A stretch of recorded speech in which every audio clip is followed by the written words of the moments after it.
Good afternoon, fellow Toastmasters and guests. I have brought a few props to match my speech.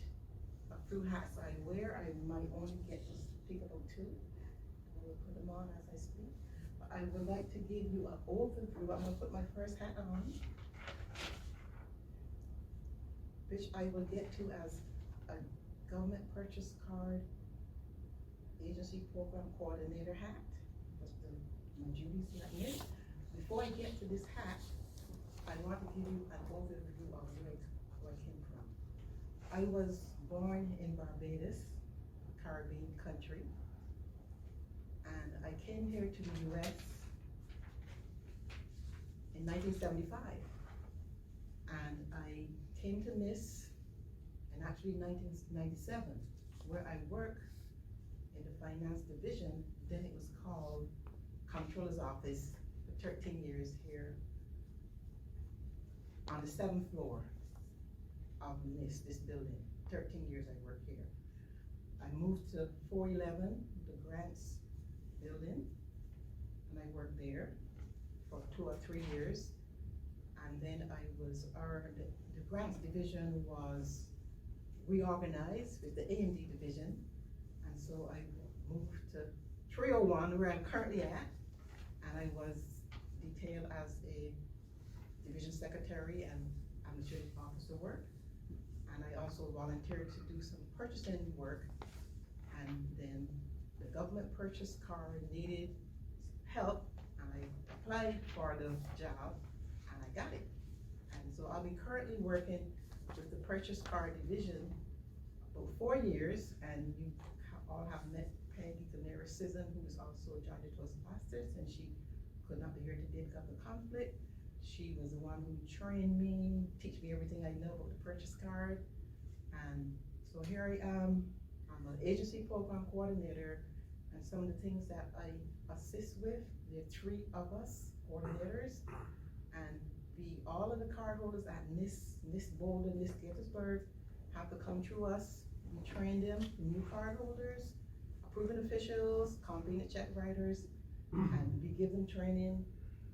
We open up their accounts, purchase card accounts, and then they need to be closed, suspended.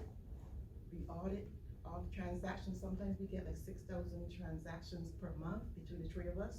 We have to look at all these transactions to ensure that the cardholders and approving officials have integrity, and that they are using the purchase card correctly for government purchases only, and not for personal or otherwise.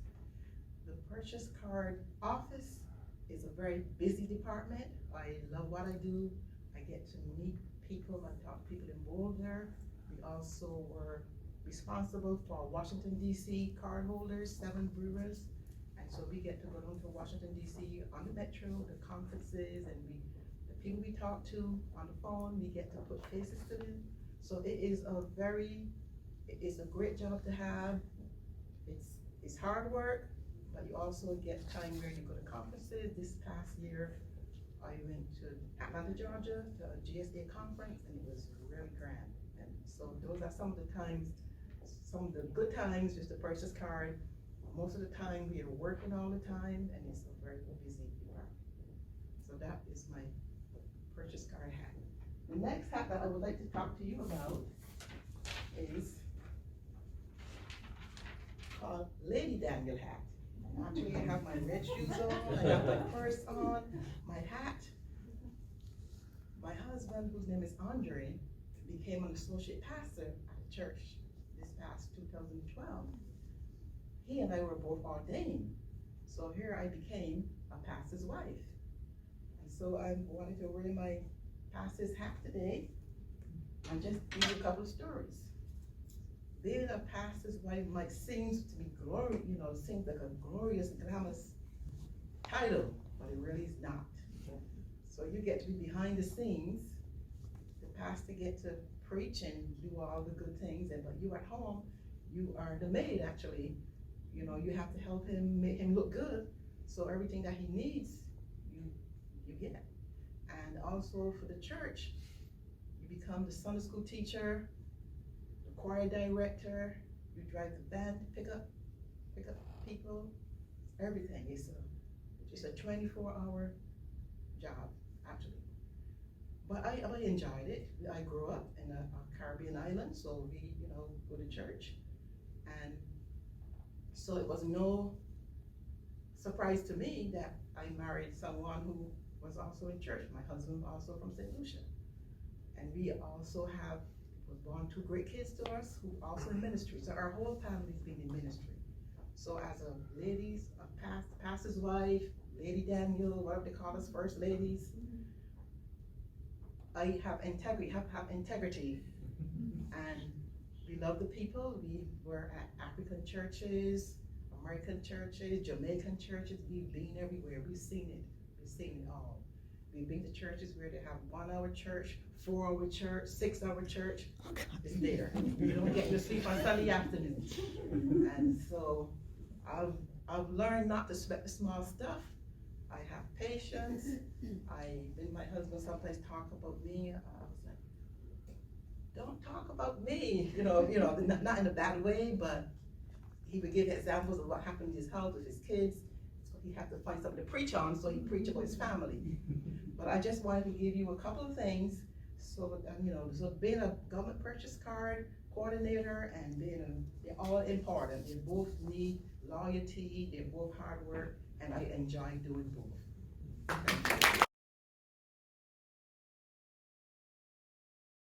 And I think Eileen did a great job.